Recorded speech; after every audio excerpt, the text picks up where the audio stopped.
Welcome back, everyone. In today's video, we're looking at stories about women who chose to leave their husbands for reasons the narrator considers unjustified, only to regret those decisions later.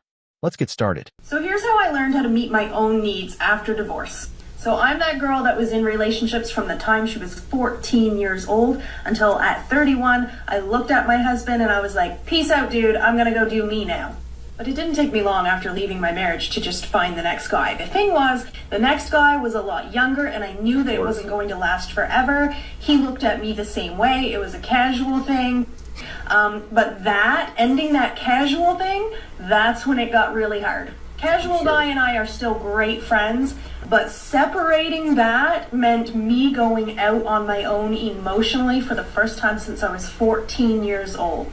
When that casual thing ended and I was like, okay, Jade, we're doing this. We're gonna learn how to just fulfill our own needs. I went through at least a 6 to 8 month span where I was very angry at men. Very angry. Because in my world, in my life, they've basically been a constant letdown. Not all of them, but a lot of them. And during that very, very angry phase that I had, I still, in my head, was thinking, I still need to find a partner, and that, the search hadn't ended. The problem is, when you centralize your focus on finding a relationship, you settle way too easily. You settle for trash. Because you're still in that headspace where it's like, it's better to have someone than nobody at all. So one day it hit me. I didn't know who I was.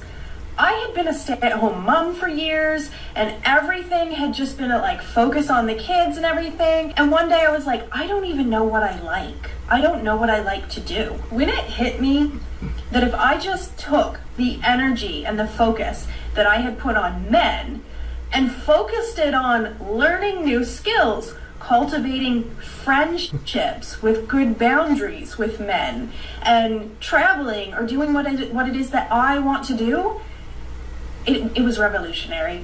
And one of the things that I've noticed is that as I focus on just doing me and being the best version of me, I attract some of the best men. I have multiple deep friendships with men who I trust and respect, men who have shown me that they're not all like the ones from my past. And my secret to navigating all of this now is that all of the men that I meet are friend zone, all of them. Because I truly believe that my perfect person will be a friend first. And that my perfect person will come to me with honesty. So even though I'm such a romantic at heart and I really want love, my primary focus is not relationships. According to the narrator, this clip reflects what he sees as a common trend in modern dating. He points to a woman who had been with the same partner since she was 14, but later believed she was missing out on other experiences. The narrator argues that outside influences convinced her to walk away from a long-term relationship, leading to disappointment and emotional struggles. His advice to men is to be cautious when choosing a life partner and to protect their own interests because, in his view, the risks can be significant. He also claims that some women repeatedly pursue men who are unlikely to commit while overlooking those who might offer stable relationships. I think that I was blocked by the person who I had been seeing. My messages are not going through. I sent a text last night saying goodnight, and I normally get something back, and I didn't. And I tried to send a message this morning, it's not going through, but it goes through to all my other friends. Why does this keep happening? And I know that this isn't a me thing. Literally makes me so sick. The narrator goes on to say that some women continue chasing highly desirable men, only to end up hurt when those relationships don't last. He introduces the term alpha widow, describing it as someone who has difficulty moving on after a past relationship with a man they viewed as exceptional. He then prepares to explain the idea further. This is a hard one. I had a pretty good time on the date, but when he went to kiss me, it reminded me of this time that I was kissed by the person that I cannot seem to get over in 5 years. And this person, when he first kissed me, he walked towards me and cupped my face in his hands and kissed me.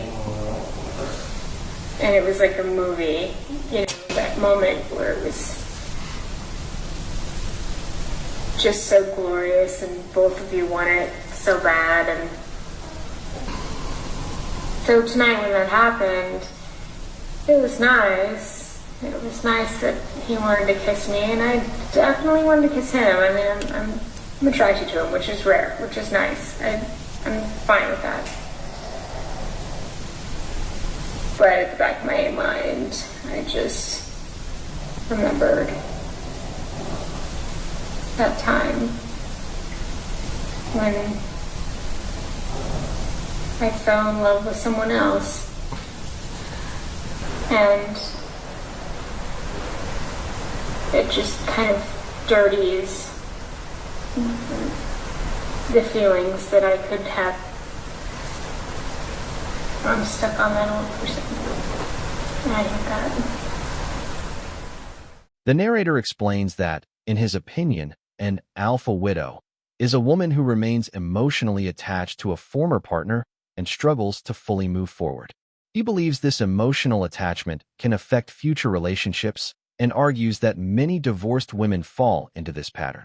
He also claims that some people say one thing but behave differently when dealing with men they find especially attractive. It is time to give up on dating. That is it. I'm done. I will never fit into this dating culture, ever. And here's 3 reasons why.